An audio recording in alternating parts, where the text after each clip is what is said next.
ఏం పేరండి? నా పేరు గణేష్ సార్. ఏం చేస్తున్నారు? నాది ఎంఎస్సీ అయిపోయింది. నేను గ్రూప్స్కి ప్లస్ సిఎస్ఆర్ నెట్కి ప్రిపేర్ అవుతున్నా. ఎట్లా ఉంది? కొత్తగా గవర్నమెంట్ ఏర్పడింది కదా, ఇన్ని మీకు విద్యార్థులకు నిరుద్యోగులకు హామీలు కూడా ఇచ్చింది, చాలా అమలు అవుతున్నాయా? నిజం చెప్పాలంటే శూన్యము, చెప్పుకోవడానికి ఏం లేదు. ఈరోజు వచ్చినప్పటి ఇప్పటికి సంవత్సరం అయినప్పటికీ కూడా ఏం కొత్తగా మారింది అయితే ఏం లేదు. 6 గ్యారెంటీలు అని చెప్పుకోవడానికైనా గ్యారెంటీ, కానీ ఎటువంటి గ్యారెంటీ కూడా లేదు. విద్యార్థుల పట్ల చూసుకున్నట్లయితే ఈరోజు నువ్వు సెలబ్రేషన్స్ సభలు పెట్టుకొని ఈరోజు ఎల్బీ స్టేడియం పొద్దుగాల పోతే ఎల్బీ స్టేడియంకి వెళ్తావు. ఈరోజు నేను డిఎస్ జాబ్స్ ఇచ్చినట్టు, కానిస్టేబుల్ జాబ్స్ ఇచ్చినట్టు, ఏం జాబ్స్ ఇచ్చినావు నువ్వు? 50 నోటిఫికేషన్ ఎక్కడ 50 జాబ్స్ ఇచ్చినావు నువ్వు? నువ్వు ఫుల్ఫిల్ చేసింది ఎంత? 30,000 ఉద్యోగాలు. ఆ 30,000 ఉద్యోగాలు కూడా ఎప్పుడంటే ఆల్రెడీ ఇంతకు ముందు ఉన్నటువంటి గవర్నమెంట్లో నోటిఫికేషన్ చేసి అదే ఎగ్జామ్స్ కొన్ని అనికార్యాల చర్యల వల్ల, అంటే డబ్బులకు పేపర్లు అమ్ముకోవడం ఇలాంటివన్నీ క్యాన్సిల్ కావడం ద్వారా అదే ఉద్యోగాలను ఇప్పుడు వేసి ఎగ్జామ్స్ పెట్టి అదే దాంట్లో నువ్వు జాబ్ నోటిఫికేషన్ ఇచ్చి నేను జాబ్స్ వేసినంటే ఇట్లా కాదు కదా. డిఎస్లో కూడా మనం చూసుకున్నట్లయితే డిఎస్సి కోటాలో కూడా ఇప్పటికి కూడా అందరికీ 100% అపాయింట్మెంట్ లెటర్ రాలేదు. ఈరోజు ఇప్పటి వరకు కూడా 70% పీపులే జాబ్కి ఎలిజిబుల్, జాబ్కి ఎక్కిరు. ఇంకా 30% పీపుల్ ఇప్పుడు జాబ్ లెటర్స్ రాలేదు.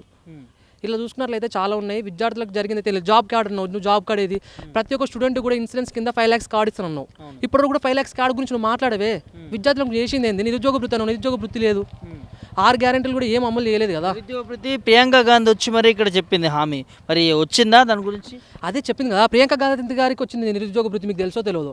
మొన్న వాళ్ళ అన్న ఓడిపోతే మళ్ళీ ఈమె నిలబడి మళ్ళీ గెలిచింది కదా, కొంచెం మెజార్టీ 2-3 ఓట్లతోని. అంటే ఈమెకు జరిగింది నిరుద్యోగ వృత్తి అనేది వాళ్ళకు వచ్చింది. మాకైతే ఏం నిరుద్యోగ వృత్తి రాలేదు. ఆయనకి ఇంకోటి ఏంది, విద్యార్థులకు ఉస్మాన్ యూనివర్సిటీ చూసుకుంటే మన గతంలో కూడా ఎటువంటి బడ్జెట్ లేదు. ఉస్మాన్ యూనివర్సిటీలో అదే హాస్టల్స్ ఉన్నాయి, అదే తిండి ఉంది. మనకి ఇప్పటికి కూడా మనకు అసలు విద్యార్థులు కొట్లాడితే కదా ఈరోజు కాంగ్రెస్ వచ్చింది. ఈరోజు కాంగ్రెస్ అధికారంలోకి ఎక్కడి నుంచి వచ్చింది? విద్యార్థులకు కొట్లాడితే వచ్చింది. విద్యార్థులకు ఏంది జరిగింది? విద్యార్థులకు ఆ రోజు ఉద్యమంలో పాల్గొన్నటువంటి విద్యార్థి నాయకులకు, క్యాంపస్ నాయకులకు కూడా ఈరోజు ఎటువంటి కూడా అధికారంలో ఎటువంటి పదవులు కూడా ఇవ్వలేదు. మనం ఇది కూడా గుర్తు చేసుకోవాలి. ఎందుకంటే మన సమస్యలు ఇక్కడ ఉన్నటువంటి విద్యార్థులకు తెలుస్తుంది. వాళ్ళ అధికారంలో ఉంటేనే మన సమస్యలు తీర్చగలుగుతారు. ఈరోజు బల్మూరి వెంకట్ గారు ఎమ్మెల్సీ అయ్యిండ్రు. అయ్యా నువ్వు ఎన్ఎస్ఓలో ఉన్నప్పుడు అదే పొద్దుగా లేసి కొట్లాడినావు కదా, మళ్ళీ నీకు సమస్యలు తెలుసు కదా, నువ్వు ఏం మాట్లాడి ఇంతలోపల ఎమ్మెల్సీని అయినప్పటి నుంచి ఇంతలోపల ఒక్క రోజు ప్రస్తావించలే.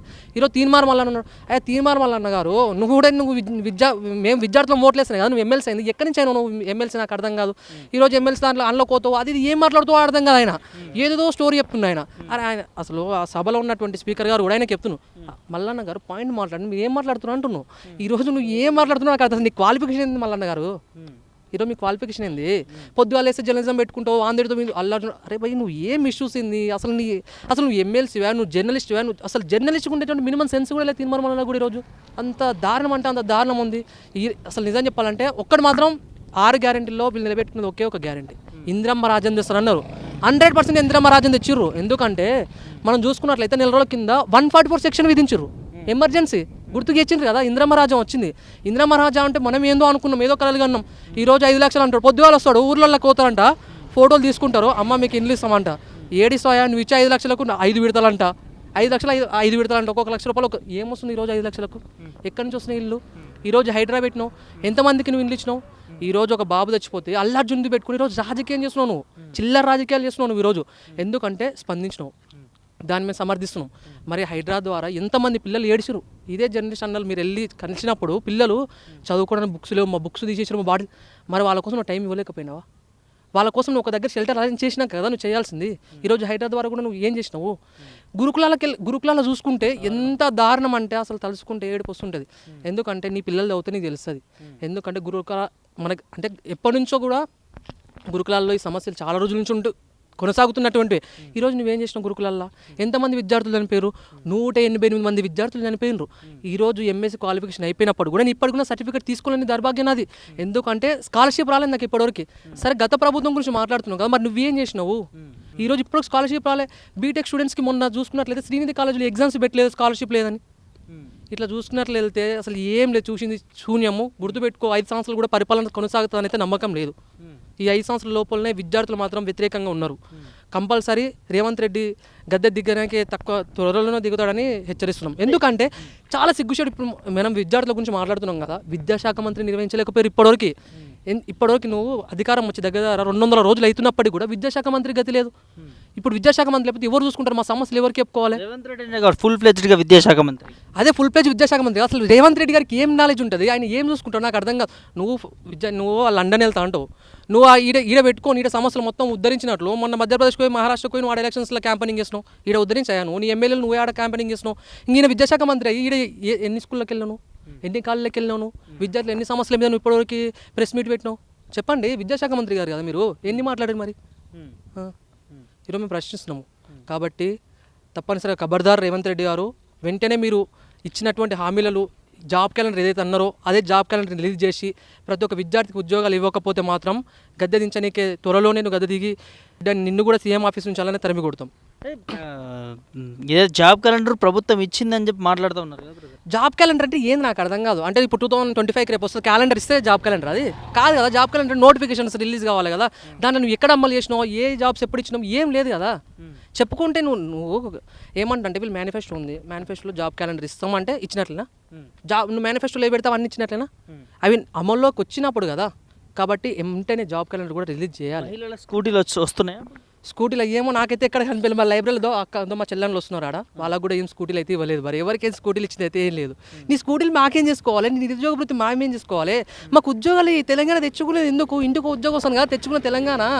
ఈరోజు నువ్వు మాకు ఉద్యోగాలయ్యా, నీ స్కూటీలు నీ ఎన్ని రోజులు నీకు బాంచందూరం అనాలే? బాంచందూరం అన్నాం, ఇప్పుడు నిన్నేమనాలి మరి? ఏమనాలి రేవంత్ రెడ్డి? నిన్నేమనాలే?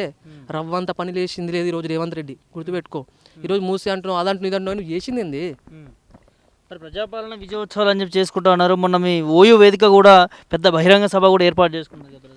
నిజం చెప్పాలంటే ఈ వేదిక గురించి మాట్లాడుతుంటే ఒకసారి బాగా అనిపిస్తుంటే విషయం, నేను చూసినటువంటి విషయం మీకు చెప్తున్నా. బీసీ హాస్టల్స్లో ఉన్నటువంటి విద్యార్థులకు 200 బిర్యానీ ఇస్తామని చెప్పి తీసుకొచ్చి చేశారన్న. క్యాంపస్ స్టూడెంట్ ఒక్క స్టూడెంట్ లేడు ఈ సభలో, విజయ సభలో ఒక్క స్టూడెంట్ లేడు. అంటే నీ నిరుద్యోగ వృత్తి అనేది ఎలా అందిందంటే నీ విజయ సభలకు విద్యార్థులను డబ్బులు ఇచ్చి తోలుకొచ్చుకున్నావు కదా. రేపు నాకు ఉద్యోగం వస్తుంది, నీ 200 కూలికి నీ బిర్యానీ నేను ఎందుకు వస్తానా? నీ విజయ సభ నేను ఎందుకు విజయం చేస్తానా? నాకు తినడానికి తిండి లేక నీ తిండికి కకృతి పడి వచ్చి అసలు దారుణమైన పాలన చూస్తున్నాం అన్న ఈరోజు మనం తెలంగాణలో. ఇదే ఉస్మాన్ యూనివర్సిటీ అలాంటి జరుగుతుంటే కొన్నిసార్లు బాధ అనిపిస్తుంది కొన్ని క్షణాలలో. ఎందుకంటే మనం ఎంతో చదివి ఇక్కడ వచ్చి ఉద్యోగాలు చేయాలని వస్తే ఈరోజు నువ్వు ఇచ్చే బిర్యానీ ప్యాకెట్లకు, నువ్వు ఇచ్చే 200 కూలికి వచ్చి నీకు విజయ సభలు చేయాలన్నా? స్వచ్ఛందంగా ఎవరు రాలేదు. స్వచ్ఛందంగా ఎవరన్నా? అసలు క్యాంపస్ స్టూడెంట్స్ ఎవరు ఉన్నారు? అరే వాళ్ళంతా ఇంటర్ పిల్లలు, డిగ్రీ పిల్లలు, మన బీసీ హాస్టల్ ఉండే పిల్లలు. నేను డీసీఎంలు పెట్టుకుని దారుణం ఏంటంటే బస్సులలో కూడా కాదు, డీసీఎంలలో. ఎందుకంటే వీళ్ళకు మన బాయ్స్కి లేవు కదా, ఉచిత బస్సులు లేవు కదా. డీసీఎంలలో ఎక్కించుకొచ్చి కూలీలకి ఎక్కించుకొచ్చి నువ్వు కుర్చీల మీద కూర్చోట్టినావు కదా. కుర్చీల మీద కూర్చోటి 200 కూర్చి బిర్యానీ ఇచ్చి నువ్వు విజయ సభలు అని చెప్పుకుంటే ఎవరికి విజయం? నువ్వు నాకు ఉద్యోగం ఇచ్చినప్పుడు నాకు విజయం అనేది, ఎవరికి విజయం నువ్వు నాకు అర్థం కాదు. అటువంటి దారుణమైనటువంటి పరిస్థితి ఈరోజు తెలంగాణ నెలకొన్నది. ప్రజాపాలన అంటాడు కదా బ్రదర్, ఎప్పుడు చూసినా కూడా ప్రజాపాలన అని చెప్పుకోవడానికి ప్రెస్ మీట్లలో న్యూస్ పేపర్లలో వేసుకోవడానికి తప్ప ప్రజల పాలన అంటే ప్రజలకు ఒక అంటే ప్రజలకు ఏం చేసినావు నువ్వు? ప్రజలకు ఏమైనా చేసే ప్రజాపాలన కదా. ప్రజలకు ఇప్పుడు నేను నాకు ఈ సమస్య ఉందని చెప్తే నువ్వు సమస్య తీర్చిన రోజు ప్రజాపాలన అవుతుంది. ప్రగతి పనుల్లో ప్రజాభవన కాదు, రజాకార భవన.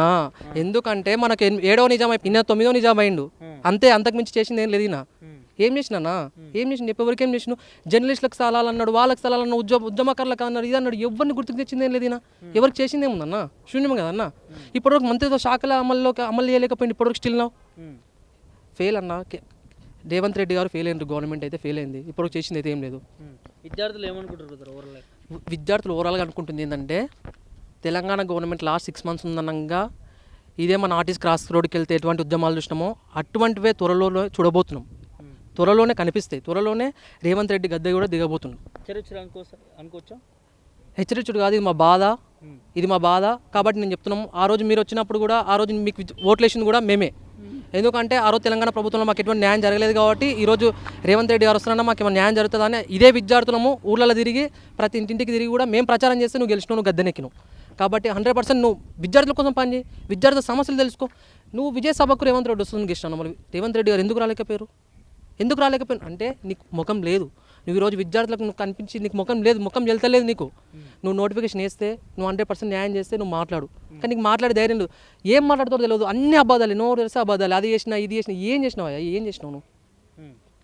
మోసం చేసినాడు విద్యార్థులు. 100% మోసం చేసిన. నా క్లియర్ పిక్చర్ మన కళ్ళ ముందర కనిపిస్తుంది అన్న. ఇంకా మోసం చేసిన అనుకోవడం ఏంది అన్న? ఆల్రెడీ మోసపోయినాం కదా.